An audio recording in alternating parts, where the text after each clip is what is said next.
목회환자 여러분, 요한복음 강해설교 본문 요한복음 1장 11절로 14절 장막 치시는 하나님과 함께 세 번째 시간입니다. 자기 땅에 오매 자기 백성이 영접하지 아니하였으나 영접하는 자, 곧 그 이름을 믿는 자들에게는 하나님의 자녀가 되는 권세를 주셨으니 이는 혈통으로나 육정으로나 사람의 뜻으로 나지 아니하고 오직 하나님께로부터 난 자들이라. 말씀이 육신이 되어 우리 가운데 거하심에 우리가 그의 영광을 보니 아버지의 독생자의 영광이요 은혜와 진리가 충만하더라. 본문 주제 관찰입니다. 자기 땅에 온 말씀 예수님을 영접하지 않고 배척했습니다.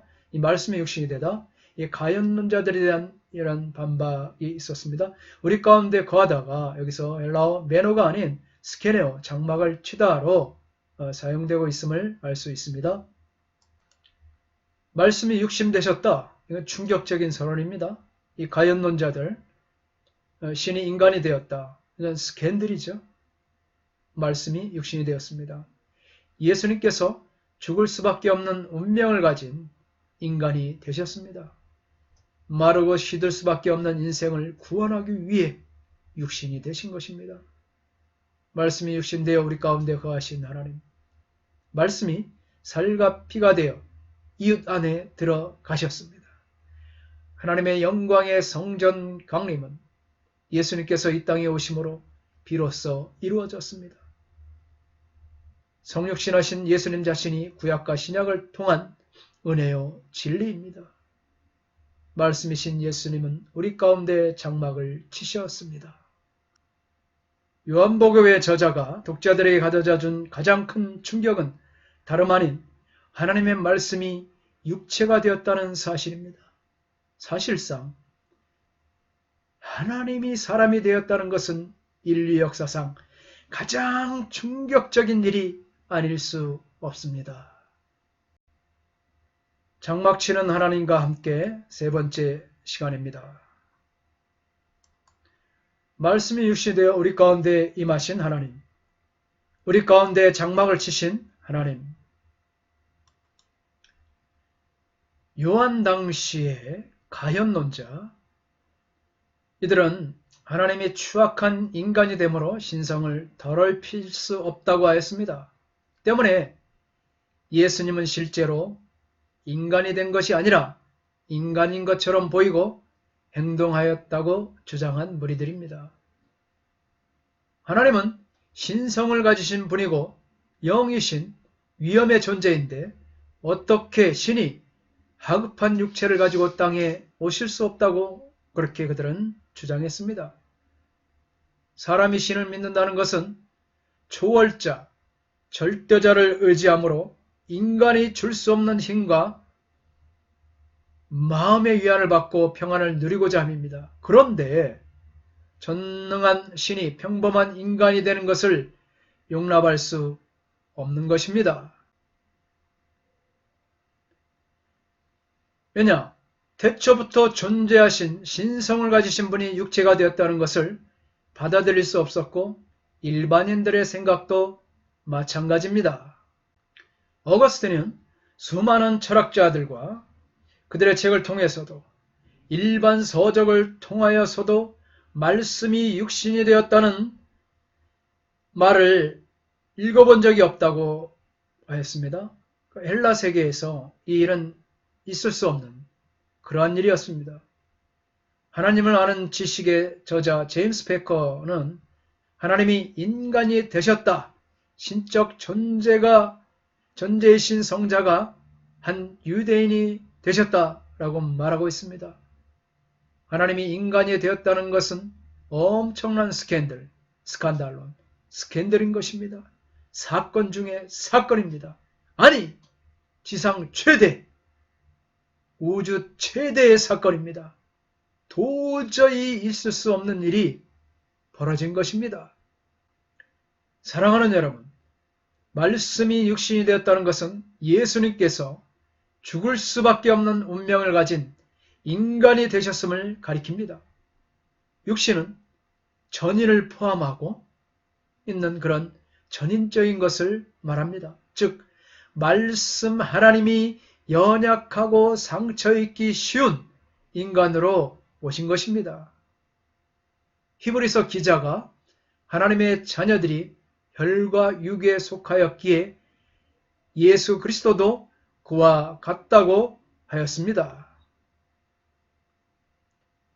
자녀들은 혈과 육에 속하였음에 그도 또한 같은 모양으로 혈과 육을 함께 지니심은 죽음을 통하여 죽음의 세력을 잡은 자 곧 마귀를 멸하시며, 그러므로 예수 그리스도는 참된 인간이 되므로 인간이 겪을 수밖에 없는 여러 가지 비참하고 연약하고 덧없는 본성을 지니게 되셨습니다.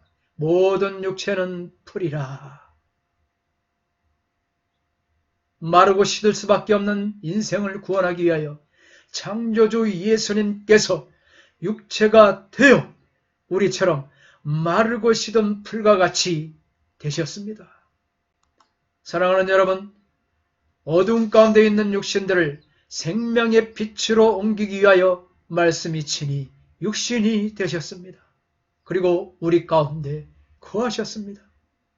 말씀이신 예수 그리스도께서 나그네처럼 잠시 동안 육신을, 이 몸을 입고 계셨던 것이 아니라 우리와 함께 거하셨습니다. 과거 복음이 들어왔던 조선 초창기에 이 신앙의 선배들의 모습입니다. 1907년 평양 부흥운동 당시 인천에서 활동했던 존스 선교사가 미국 기독교인들에게 한국 교회를 소개하면서 나온 말입니다. 한국 교인은 성경을 외울 뿐만 아니라 그대로 실천합니다. 어느 날 멀리 북쪽에서 한 평범한 교인이 우리 선교부를 찾아왔습니다. 인사를 나눈 후에 방문 목적을 물었습니다. 그는 이렇게 말했습니다. 저는 성경 말씀 중 몇 구절을 외우는데 그것을 보여드리러 왔습니다. 이 사람은 300리 이상 떨어진 곳에 사는 농부인데 그는 목사에게 외운 성경 구절을 들려주려고 그 먼 거리를 나흘 동안 걸어서 온 것입니다. 목사 앞에서 마태복음의 산상설교 부분을 한 절도 틀리지 않고 외웠습니다. 목사는 그에게 성경을 단순히 외우는 것만으로 부족하고 그것을 실천해야 한다고 말했습니다. 그러자 그는 얼굴빛이 밝아지면서 제가 성경 공부하는 법이 바로 그렇다는 것이었습니다. 한 절을 외운 다음 이웃을 찾아가 그 말씀대로 그에게 실천했습니다. 그랬더니 외워지는 것입니다. 사랑하는 여러분, 말씀을 실천하면서 외우는 것, 외운 말씀이 행동의 좌표가 되어서 그대로 삶이 되어서 정말 말씀이 육신이 되는 성육화 사건이 일상생활에서 일어났습니다. 이게 조선 초기 우리 한국교회가 부흥했던 당시의 모습이었습니다. 사랑하는 여러분, 그러나 오늘 우리의 모습은 어떻습니까? 하나님의 말씀을 실천하면서 그 말씀을 되새기고 죄로 묵상하고 그 말씀이 행동이 되어서 좌표가 되어서 우리의 이웃들에게 우리의 삶이 투영되어야 되지 않겠습니까? 그러나 저부터도 또 우리 잘못된 생각을 가지고 있는 이런 성도들, 기독교인들, 교회 또 지도자들, 목사들, 우리는 철저히 돌이켜 회개해야 되는 줄 믿습니다. 저부터 하나님 앞에 철저하게 마음을 찢고 하나님 앞에 회개해야 되는 줄 믿습니다. 주님, 저는 하나님의 말씀을 묵상하며 하나님의 말씀을 배우고 하나님의 말씀대로 실천하지 못하고 그 말씀이 좌표가 되어서 행동하지 못하고 우리 이웃들에게 하나님의 말씀을, 주 예수 그리스도의 말씀을 그대로 옮기지 못했습니다. 회개합니다. 다시 저를 회복시켜 주시옵소서. 주여, 저를 용서하여 주시고, 주여 들으시고 다시 깨우쳐 주시고, 저를 회개의 영을 부어주시고, 우리의 심령이 새롭게 되어서 무너진 이 한국교회가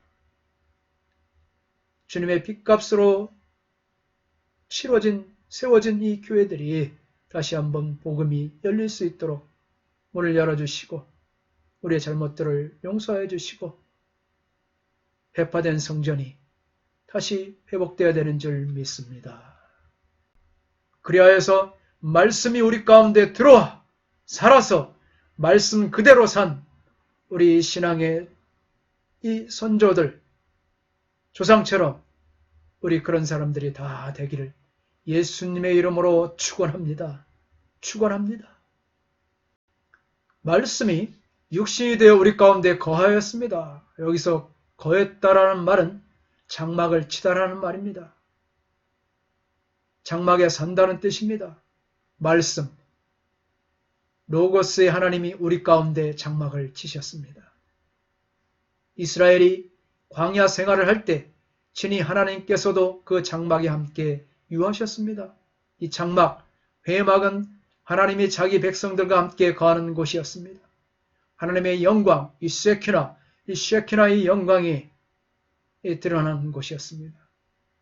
이 사실은 말씀이 육신이 되어 오신 예수님이 이 땅에 하나님의 성막으로 또한 성전으로 오셨음을 암시합니다.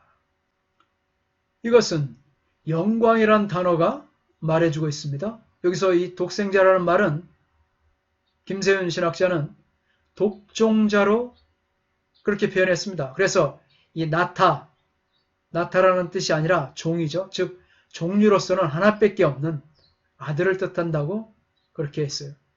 예수 그리스도는 하나님의 하나이고 유일한 아들입니다. One and only. 하나이고 유일한 아들. 이들에게 예수님은 독생자의 영광이 가득 찬 분입니다. 말씀이신 예수 그리스도의 영광은 구약에서 모세가 광야에서 성막을 세웠을 때 구름이 임하였던 그 영광의 구름과 같은 것입니다. 이 구름은 하나님의 영광을 상징합니다. 성전 역시 하나님의 영광이 거하는 장소였습니다. 그러나 하나님의 영광의 성전 강림과 충만은 예수님께서 이 땅에 오심으로 비로소 이루어졌습니다. 하나님의 전에서만 임하는 영광이 육신을 입고 이 땅에 오신 예수님에게로 가득 찬 사실은 예수님이 성전으로 오셨음을 증명합니다.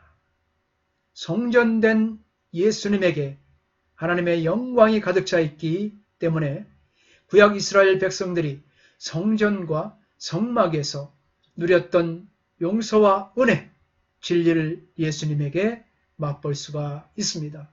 우리가 그의 영광을 보았습니다. 여기에서 보다라는 단어는 언제나 실제적인 육안으로 본다는 의미입니다. 그러므로 신약 성경에서 이렇게 사용되고 있습니다. 말씀이 이 낮고 천한 땅에 인간의 몸을 입고 온 그대로 우리가 보았다고 요한은 말하고 있습니다. 말씀이 육신이 되어 즉 성육신 하신 예수님 자신이 구약과 신약을 통한 은혜요 진리입니다. 그 은혜와 진리가 넘쳐 우리 가운데 임하였습니다. 할렐루야! 사랑하는 여러분, 예수님에게서 반사되는 하나님의 영광은 아무나 육안으로 볼 수 있는 것이 아닙니다. 다만 이 믿음의 눈으로 볼 수 있습니다. 그러므로 많은 사람들이 예수님을 보고도 믿지 않았습니다. 그러나 믿음의 눈으로 본 사람들은 예수님을 볼 때 하나님의 영광을 더불어 보았던 것입니다. 여러분, 믿음의 영안이 열리기를 바랍니다. 중도에서 믿다가 낙심하지 말고 끝까지 주님을 믿고 바라보고 하나님의 영광을 보시기를 예수님의 이름으로 축원합니다. 축원합니다.